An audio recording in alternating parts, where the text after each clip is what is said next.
The American Ballet Theater Studio Company is coming to UNLV's Artemis W. Ham Concert Hall. ABT Studio Company is a training program for young dancers to become professional ballet dancers. Their programs feature a dynamic blend of classical favorites as well as newly commissioned works. Their performance is March 11th at 7:30 p.m. Tickets start at just $20. Get tickets now at pac.unlv.edu by calling 702-895-2787 or at the UNLV Performing Arts Center box office. The first 100 days in office are a milestone for politicians. It's the quick get-to-know-the-job era, but it's also enough time for the public to evaluate how's the person we elected doing so far. Today on CityCast Las Vegas, we're talking with Mayor Shelley Berkley, who is coming up on her 100th day as mayor of Las Vegas. So we ask her, how's it going, Shelley? It's Wednesday, March 5th. I'm Dayvid Figler, and here's what Las Vegas is talking about.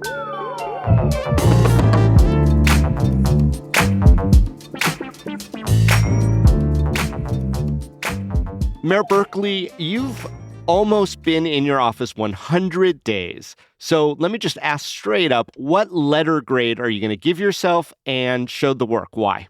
Well, I'm going to be like Donald Trump, A+++. All right. And what gets you such high grade? Because I'm the one grading. Well, there you go. There you go. Look, it has been a very exciting time, and I feel like I'm drinking from a fire hose sometimes. At the public service part of being mayor, I have down pretty well. I've been doing this a long time, but there was a learning curve when I first got here on what exactly city government does. Who are the directors? What are their departments? How do they interact with the mayor? And what is my role in helping them help me provide the best possible services for our fellow citizens? So and these are not 20-minute meetings. Right. When you sit down with the director of public works, it's a good 3-hour meeting. So I've learned a lot over the first 12 weeks of my tenure as mayor, and I'm very excited about the future of our city. Public service to me is that you serve the public, not the other way around. And Sure. It seems that everybody here at the city believes in that same philosophy. So that's been a lot of fun. I promised that I would settle the Badlands. Okay, well, Shelley, I'm going to give you a chance on the Badlands. We are definitely going to talk about the Badlands, but let me ask you this really quickly. What do you think is the first success that you can claim that's not involved with the Badlands? Oh, very, very good question. First, I think it's working with the members of the city council. I hold them in high esteem, and I think it is very important for us all to act in the most professional way and have the respect of the people that we represent. I don't believe in silly antics. I don't believe in, being a publicity hound. I believe in doing your job and doing it well. And I've enjoyed getting to know the other members of the city council. And, as mayor, I'm also a member of the city council, and learning to work with them, find out what their likes and dislikes are, what their passions are, and their commitment to their wards and the people that live in their wards. And I think that's a very important first step. Also, as you know, believe in transparency, and that's why we started doing the mayor's press conferences the day after the city council meetings. I think it's very important for people to hear directly from me what's going on. Yeah. And that's a new thing from that your predecessor didn't do, a regular press conference. So I want to actually talk about that too. So I got two pins. I got a Badlands pin and I got a press conference pin. I just have to do one quick pushback here, Mayor Berkley. Right at the first full meeting that you did, there was a discussion of Badlands, and I promise we're going to talk about Badlands next, where Councilwoman Victoria Seaman, your opponent for the mayor race, which you prevailed at, wanted to make a statement from her seat about the Badlands settlement that was being proposed, and you disallowed it. And then she came down into the public comment area and read it from public comment at the end of the meeting. So I got to ask, how is your relationship with Victoria Seaman right now? And that does seem a little anticky, maybe on both sides. I don't hold grudges. If you work and you behave well and you want to work with other people, I'm all for it. So the election is way behind us at this point. So I don't, at my stage in life, I don't pay attention to nonsense. We work together. We're for the common good. You need to count to 4 to get anything accomplished on the city council. And I think it behooves everybody to work cooperatively with our counterparts, with our other city council people. Don't play games. Don't attack them. Don't say bad things about them, and then we'll all get along just fine. And so I look forward to working. I do work with everybody, and it's up to them. As I said at a city council meeting, my door swings both ways. So everybody is welcome here. Everybody is listened to, and I hold everyone in high esteem. So everything's worked out with you and Seaman. We're not going to see you saying, no, you can't talk, and her going down to public comments anymore? That's up to her entirely. I wanted to give our Mayor Pro Tem the opportunity to make the motion. And if you'll recall from that meeting, I invited her to speak afterwards, and she chose to go down to the well of the city council and make her remarks from there. That's her business entirely. I can control what I do. I can't control what other people do. And it's been a long time since I've tried. Okay, as the kids say less, Mayor. I kind of hear you there, and I'm gonna move forward now because I do want to talk a little bit about Badlands. So pin out. You talked about Badlands in your first press conference as mayor. You were very happy to announce that it seems like the litigation in a big universal package has been completed. For those who are listening to this podcast who somehow don't know about the Badlands controversy, even though we've talked about it so much, it was essentially there was a kerfuffle with the developer. The city said that they could and then couldn't develop certain parts of a golf course. That led to massive litigation. The city kept coming up on the losing end. There were hundreds of millions of dollars at stake. And then finally, a resolution that coincided with you coming in. We'll see if you're going to take all the credit or not for that. But that said, there's been some land deals and swaps and things like that, but we're moving forward, right? Is that a fair quickie on the Badlands? I know it was like 10 years of David, stuff. yes, it was 10 years. The city had lost every single lawsuit brought against it, including a Supreme Court decision that was unanimous and quite damning in regards to the city's behavior. We were paying, in addition to what the judgments were, we were paying $130,000 a day in interest on those judgments. And I could think of a lot of other uses for $130,000 a day. And so I thought it was time to wrap this up. And that's exactly what we will be doing in March. It'll be over. So now the bleeding will stop, but there was a lot of pooling of blood up to date with, like you said, the interest, the amounts around. Even with the land sale, land swap, there was still a huge amount of money that the city had to pay out. Yes. How big a hit is this settlement on the city? Like, Well, what's David, going to be the consequence? I'm not going to kid anybody. This is a good deal of money, and it's very important for everybody to know there is not a single person on the city council or in the mayor's seat that had anything to do with what transpired 9.5 years ago. They are cleaning up the mess that was left. And so I think everybody deserves credit. We're moving forward as a unified city council. And if anyone wants to take credit for this, be my guest. I'm just interested in getting it done. we're not at this point not laying anybody off. We will definitely tighten our belt.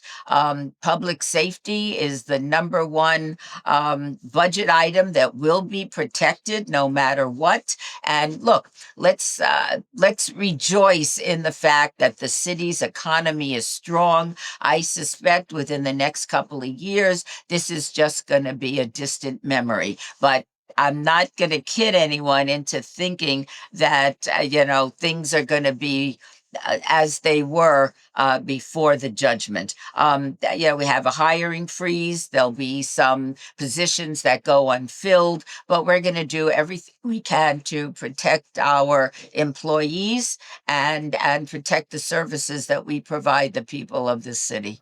Yeah, well, I don't want to go into a very micro level on this, but I did see a letter that got, I don't know if it was leaked or if it was just released from the city manager's office that painted a really dire picture that the hit from Badlands was going to cause a lot of enforcement to not happen and some services to be really stressed. And I'm wondering if there are like violations in building codes and things like that, and we don't have enough investigators or people to go out to make sure that that's being done. I get essential services, David, but let me stop you right there. First of all, I haven't seen that memo, but I've been working hand in glove with our city manager. We are on the same page. This is not dire. This is not the end of the world. This is Las Vegas, for heaven's sakes. We are strong. We have a great economy. The issues that we are dealing with are largely growth related. How fortunate are we? I mean, yes, we've got challenges. We've got homeless. We need affordable housing. All of that is a given. Why? Because we're doing so well that people want to move here. Oh, that's no joke. I mean, we are still so attractive, even with our problems. I'll give you that one, Mayor. I'm not worried about our future. Our future is rosy. People are going to keep coming. Look, I'll recount this. We're getting the A's, which means, another. Well, the county is allegedly getting the A's. You know what? It's going to benefit all of us. It really will. It's like the Children's Hospital. It may not be in the city, but city residents that have a child that needs the services of a children's hospital have to drive 20 minutes to the new proposed hospital, which I'm all in favor of. Everyone benefits from the growth of Southern Nevada. So people are going to be pouring in for building trade jobs. And then I suspect within the next 5 years, we're going to get an MBA team. That's going to be a ton of more tourists. What does that mean? More jobs. More jobs need more services. And that's when your lawyers are coming in, doctors are coming in, dry cleaners are coming in. This is a growing town. Much better, David, than losing population and losing your tax base. That would be difficult to deal with. This is just getting through the challenges and moving forward.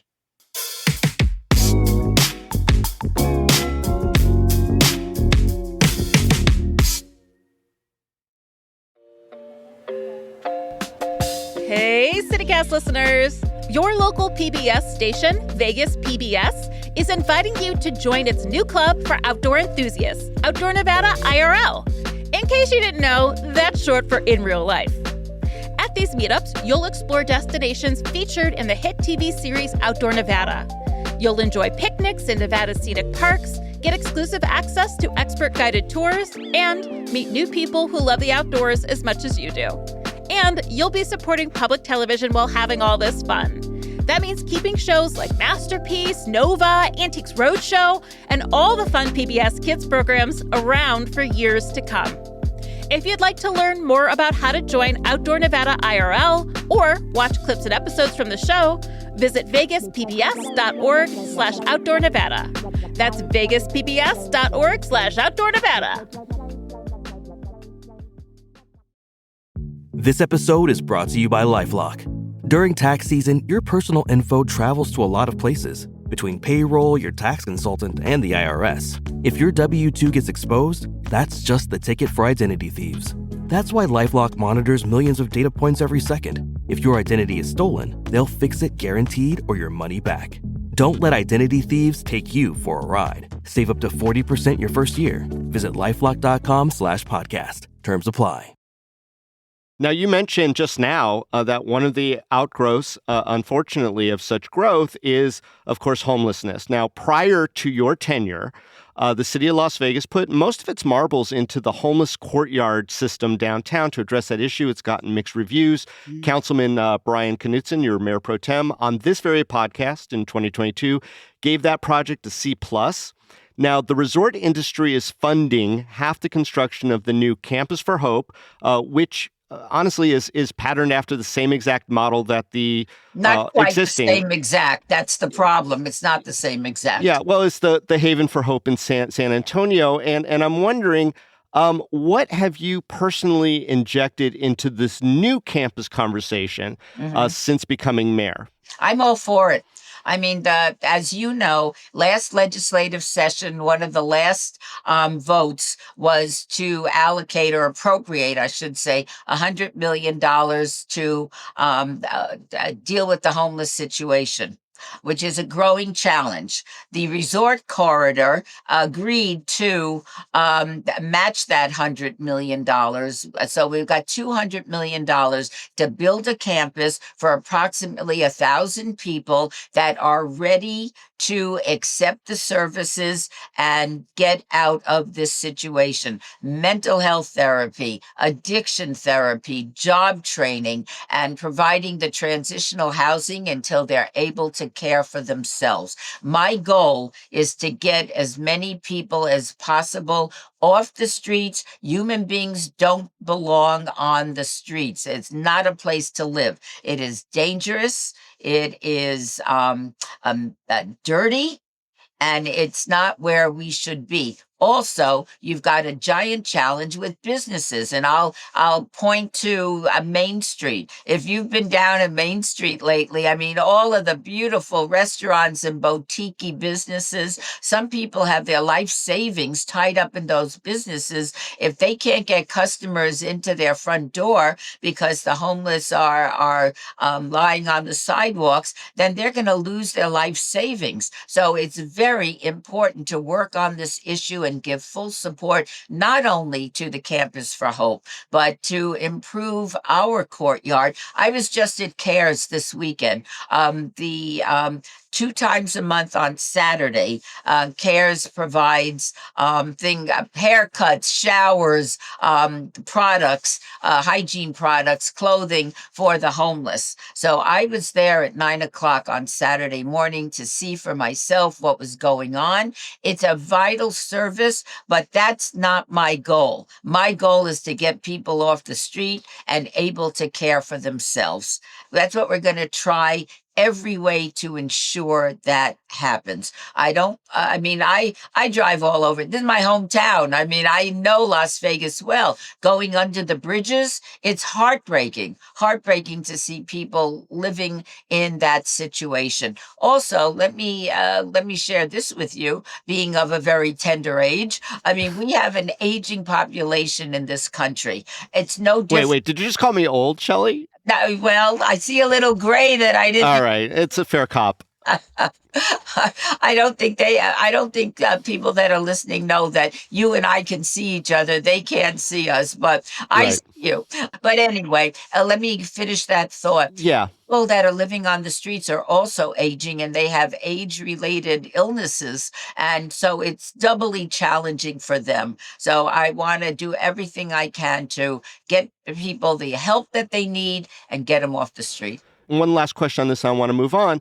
But some critics have called the Resort Association-backed project, Campus for Hope, a little misguided, a little too focused on triage, and a little too self-serving by the resorts to simply get homeless people off the strip and out of sight, and that the resort industry itself doesn't have best practices that people on the ground do. And there was a kind of a scathing report that came out from the Nevada Current that talked about all the service providers saying that this isn't what's needed in our community right now.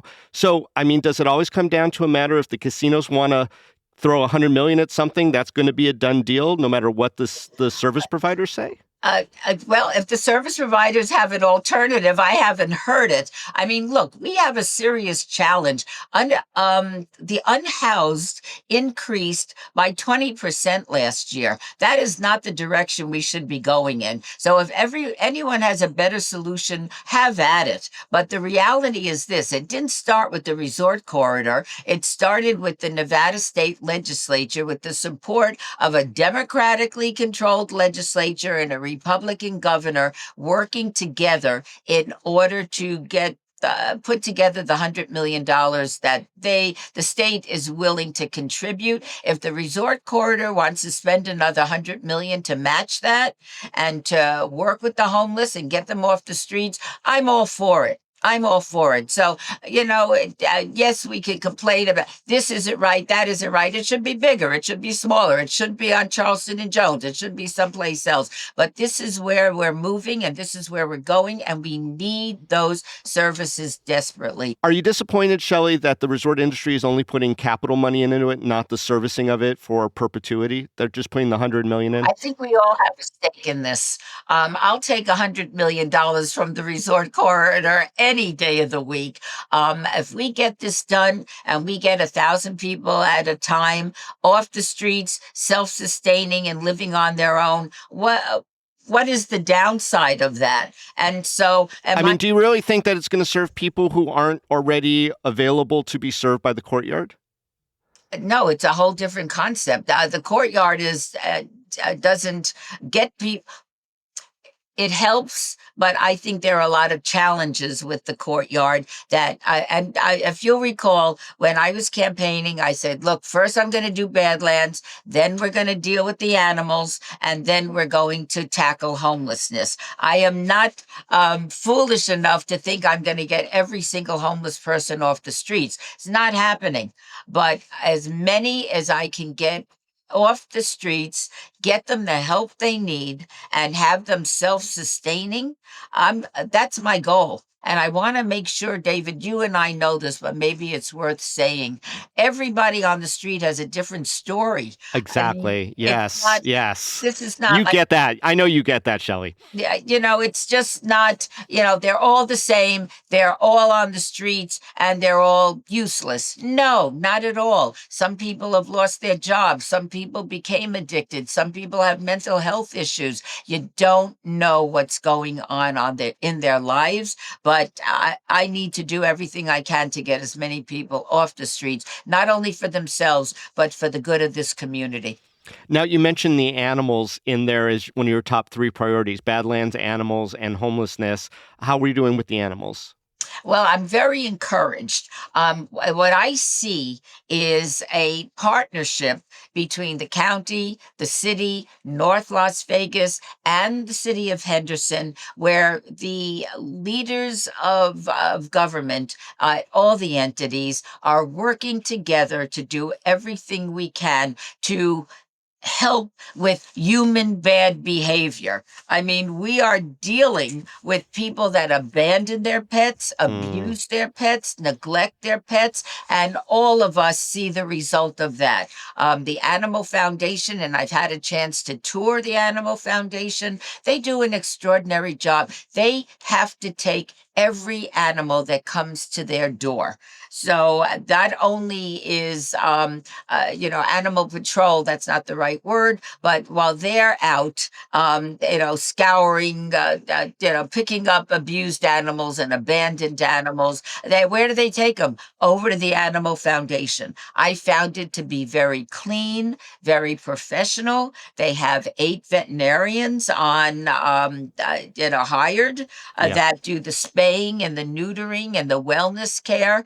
Microchipping if a 4-legged friend is adopted, so that we can track them if they're ever lost again. My family, every one of my kids has rescue pets. And I encourage. Yeah, I mean, I just wish that everyone in our city had the ability to do that as well, because there's a lot of animal suffering out there. We do see it. So It's horrible, and the animals are not suffering because they're suffering. They're suffering because they're humans who they depend on to for their survival are treating them very, very badly. We are continuing going after unlicensed backyard breeders. The last thing we need in this community are more backyard breeders and more pets that are being sold illegally. So Yeah. cracking down on that, we're going to definitely, and at every one of my press conferences every 2 weeks, you can be assured that I'm going to mention spaying, neutering, and microchipping. Yeah. Raise the consciousness of our fellow citizens. That was my other pin, was their press conferences, and I wanted to commend you. I mean, that's really a measure of transparency and appropriateness with any public official is holding those kind of conferences. You're committed to doing it essentially every 2 weeks. That's really amazing, Shelley. Well, I don't know how amazing it is, but I think it's very essential. Well, I hope you can keep it up. And, Mayor Berkley, you've stated that this will be your last job in public service, the mayor of Las Vegas. And you do have a long... I'll be 112. Well, I mean, that's the question. Does it have parts 2 and part 3? I know you're just getting used to the seat right now, but are you planning on running for re-election? Well, that's so funny. That seems to be an obsession of a lot of people. I keep getting asked that. Look, I don't think 4 years is enough and to really implement the things that you want to get accomplished. Mm-hmm. As long as I'm healthy and full of energy, I'm going to keep doing this. If at any time I feel that I'm not up to the job, I'm slowing down, I have ailments that are only getting more obvious as time goes on, then I give it up. I mean, we don't own these jobs. We are here temporarily to do the best we can and then pass it off to our successor.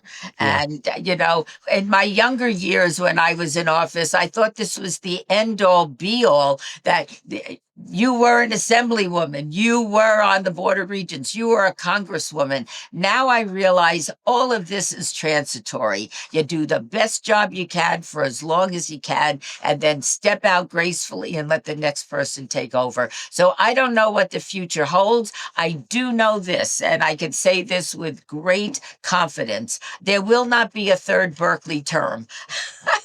I think that is a bit much for me.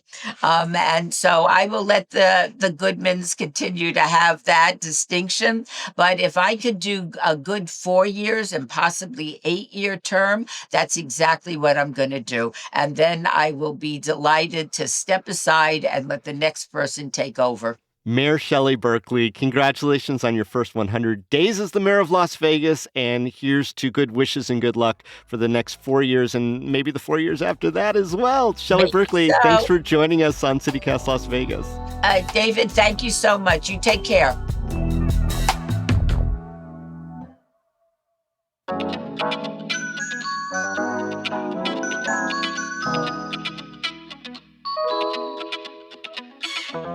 That's all for today here on CityCast Las Vegas. If you enjoyed the show, go tell a friend. You could also rate the show, leave us a review, and subscribe to our morning newsletter. We'll be back tomorrow morning with more news from around the city. Till then, stay lucky.